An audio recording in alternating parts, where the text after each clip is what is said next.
మిత్రులారా, ఆశించేవాడెప్పుడు కూడా శాసించలేడు మిత్రులారా. ఎందుకంటే ఆ పార్టీలో ఉంటూ ఆ పార్టీ పదవులను ఆశిస్తూ ప్రభుత్వంలో నామినేటెడ్ పోస్టుల కోసం ఆలోచించే వాళ్ళు ఈ రాష్ట్రం గురించి ఆలోచిస్తారు. ఒక్కసారి ఆలోచన చేయండి మిత్రులారా, నువ్వే పార్టీలో ఉన్నావో కాదు, ఈ రాష్ట్రం కోసం ఏ పార్టీ పనిచేసినావో ఆలోచన చేస్తే నీకు అర్థమైంది.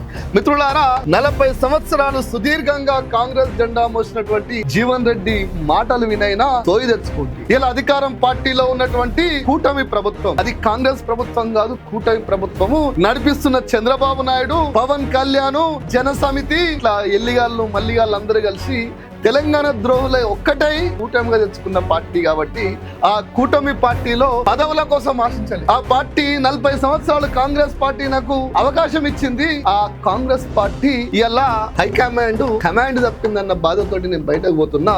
అంతకంటే ముఖ్యంగా ఏమన్నా తెలుసా మిత్రులారా, తెలంగాణకు నష్టం జరుగుతున్న ఈ క్లిష్ట సమయంలో మీతో కలిసి నడవాల్సిన అవసరం ఎంతైనా ఉన్నదని, అన్నా మీతో కలిసి పనిచేయాలని ఆ దేవుడే పంపిండన్నా అని చెప్పేసి 40 సంవత్సరాల కాంగ్రెస్ పార్టీ నాయకుడు కేసీఆర్ దగ్గరికి వచ్చి మాట్లాడినాక కూడా ఇంకా ఈయన మీద కొంతమంది కాంగ్రెస్ అవివేకులు, అమాయకులు, అసమర్థులు ఈయన మీద కామెంట్ చేసే ప్రయత్నం చేస్తారు.